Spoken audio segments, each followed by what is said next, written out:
Today, we're going to show you how to get rid of your skin tags and warts very quickly, okay? Now, many times it'll go away overnight or in a few days, or it may, in certain circumstances, take up to 2 weeks to fully get rid of them. But during this process, you're going to find a lessening of these skin tags the longer you do this. Now, getting rid of these skin tags are actually very easy to do, and it's a simple 2-ingredient remedy, okay? But more importantly is to understand why you have skin tags or warts in the first place. A skin tag or a wart is an indicator. It's your body's way of communicating that there's something else going on that you should pay attention to. So the purpose of this video is to really understand the why behind the symptom. So not only can you get rid of it, but to make sure it doesn't come back, because there are other problems that are probably existing right now in your body that are related to this underlying cause.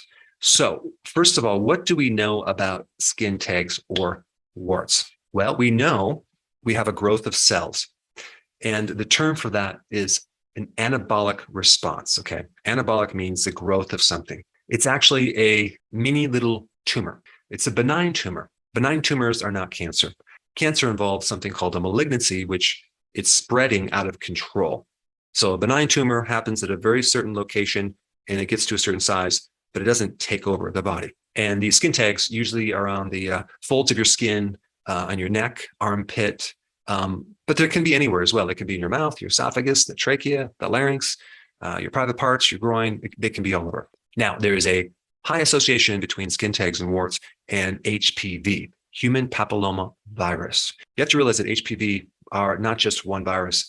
There's over like 130 or 140 different types of human papilloma viruses. So each one can create different situations. All right, so what else do we know about a skin tag? Well, definitely more common in women. So why is that?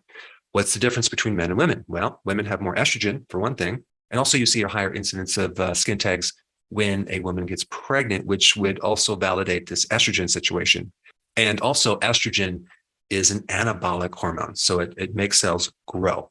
And the more fat that you have, the more estrogen you're going to make. So if someone is overweight, they're going to make more estrogen, both men and women. And the last point about estrogen is that not only is there a high risk factor for getting skin tags, there's a higher risk factor of just having HPV and HPV-related cancers. Okay, so there's that connection as well. But there's another interesting piece of information relating to these skin tags, and that would be increased risk of skin tags in conditions like diabetes, obesity, and PCOS, polycystic ovarian syndrome, which is really related to the underlying cause of diabetes and obesity, which is high levels of insulin, okay? But under that is insulin resistance. Now, in one study they did with 98 cases of people with skin tags, nearly all of them had insulin resistance, okay, based on a test called HOMA-IR, and I'll put that study down below. And so they found a very, very strong association between skin tags and insulin resistance, skin tags and high triglycerides, and skin tags and obesity, which basically high triglycerides and obesity are related to insulin resistance as well. Now, another thing that's interesting about insulin resistance, where you have a situation where you have a lot of insulin in the body that's compensating for this insulin resistance in the cell.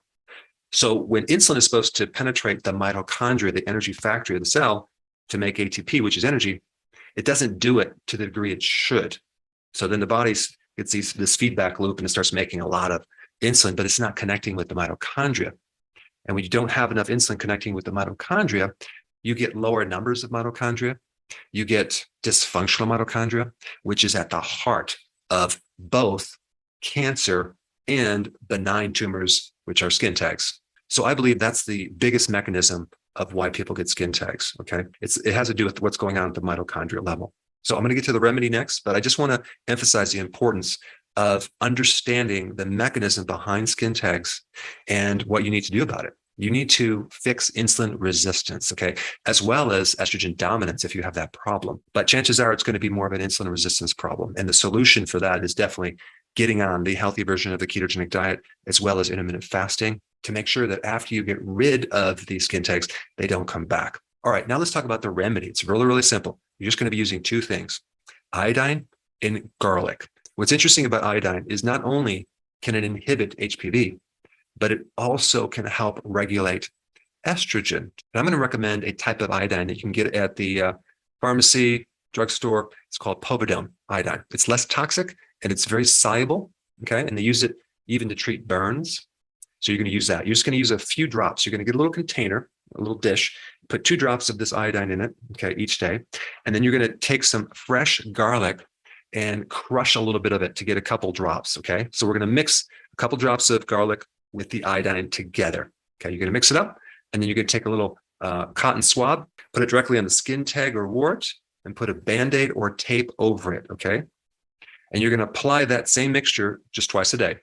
Now, I'm going to recommend that you keep it in the refrigerator just to keep the garlic really fresh. You don't have to worry about the iodine, but the garlic needs to stay fresh and potent because there's a certain phytonutrient called allicin in the garlic that is doing all the magic. And so it's very anti-cancer, it's antiviral, it does a lot.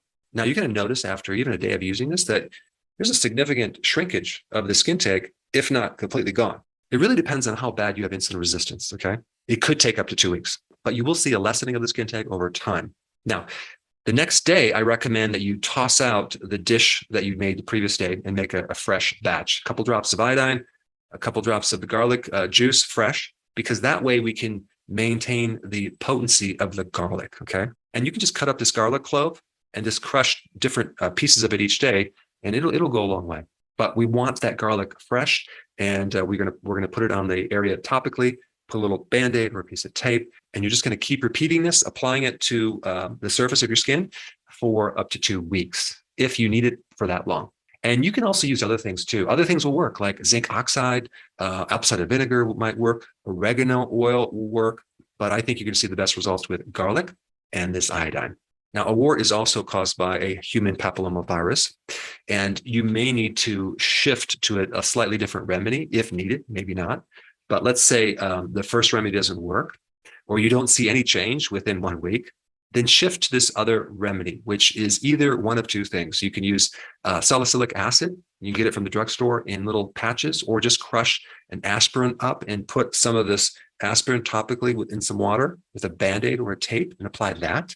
That will tend to work. Or there's an ancient plant you can get as a remedy, and it's called celandine, okay? I mean, if you had it fresh, that would be the ideal situation because you just take one of the stems and you'll notice that there's this oozing fluid out of the stem.